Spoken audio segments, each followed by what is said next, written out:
Kes kebakaran di Labuan meningkat. Paparan itu antara yang akan diperincikan Hebri Doni dari Labuan. Silakan. Terima kasih.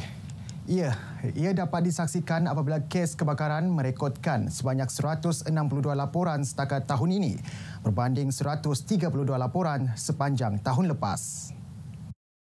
Susulan itu, Jabatan Bomba dan Penyelamat JBPM meningkatkan kekerapan rondaan di kawasan-kawasan hotspot bagi memastikan ia dapat dikawal lebih awal sekaligus mengelak merebak ke penempatan penduduk.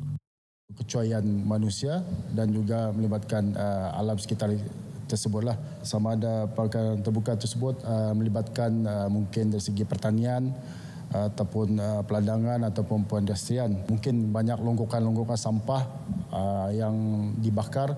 Ini menyebabkan peningkatanlah kepada kes-kes pembakaran terbuka dan juga melibatkan pencemaran udara lah.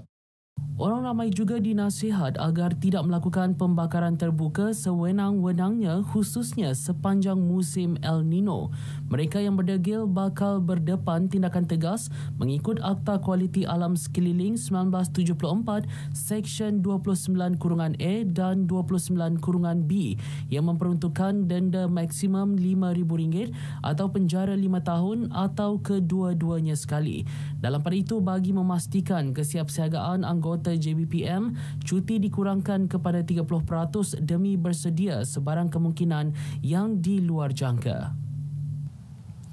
Diskaun 50% kadar sewa tapak pasar awam dan premis niaga milik Perbadanan Labuan PL di Pasar Sentral UTC Labuan dilanjutkan tahun ini. Pemberian diskaun bernilai keseluruhan lebih RM420,000 kini dinikmati lebih 500 peniaga. Kita melihat buat masa ini keperluan untuk semua dapat potongan. Untuk jangka masa panjang, insyaAllah mungkin perniagaan yang di bawah perbadanan, tapi dalam masa yang sama kita melihat juga dalam bentuk sudut keawangan perbadanan itu sendiri. Tapi insyaAllah kita perbadanan khususnya sentiasa prihatin kepada peniaga-peniaga Labuan. Syukur Alhamdulillah jualan sebab ada pengurangan ni membantu kami jualan. Habis lesen macam biasa kan. Jadi yang meja ni daripada yang RM35 tu separuh harga tu syukur Alhamdulillah selepas COVID ni. Jadi daripada bulan 1 sampai bulan 6, lepas tu bulan 7 sampai bulan 12 tidak ada bayaran, Alhamdulillah.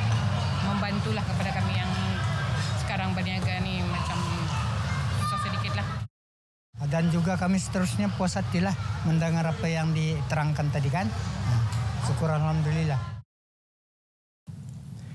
750 pelajar sekolah rendah dan menengah terima bantuan persekolahan menerusi program Sahabat 50 WP Back to School peringkat Labuan.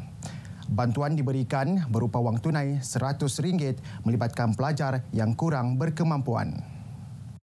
Untuk permulaan, 20 pelajar diberikan bantuan tersebut yang disampaikan Timbalan Pengerusi Perbadanan Labuan Simsudin Sidik.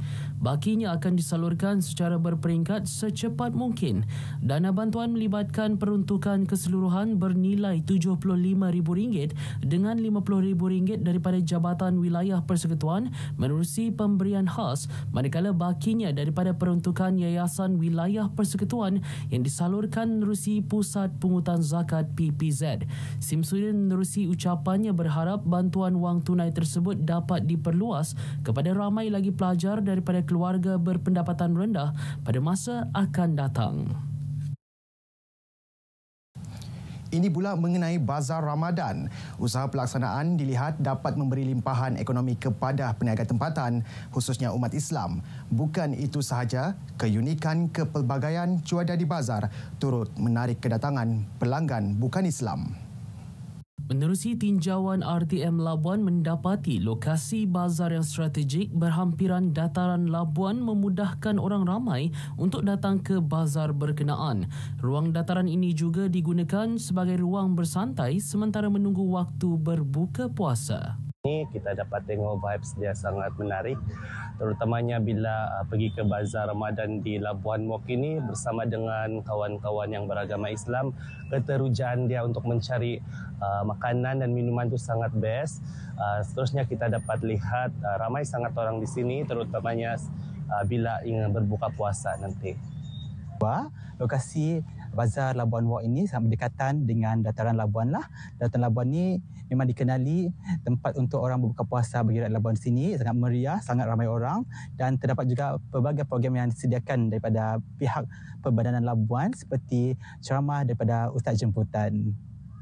Kemudahan ruang solat juga disediakan Perbadanan Labuan bagi memudahkan umat Islam menunaikan ibadah solat sejurus berbuka puasa.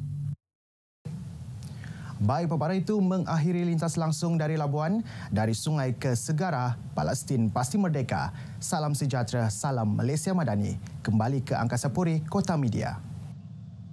Terima kasih.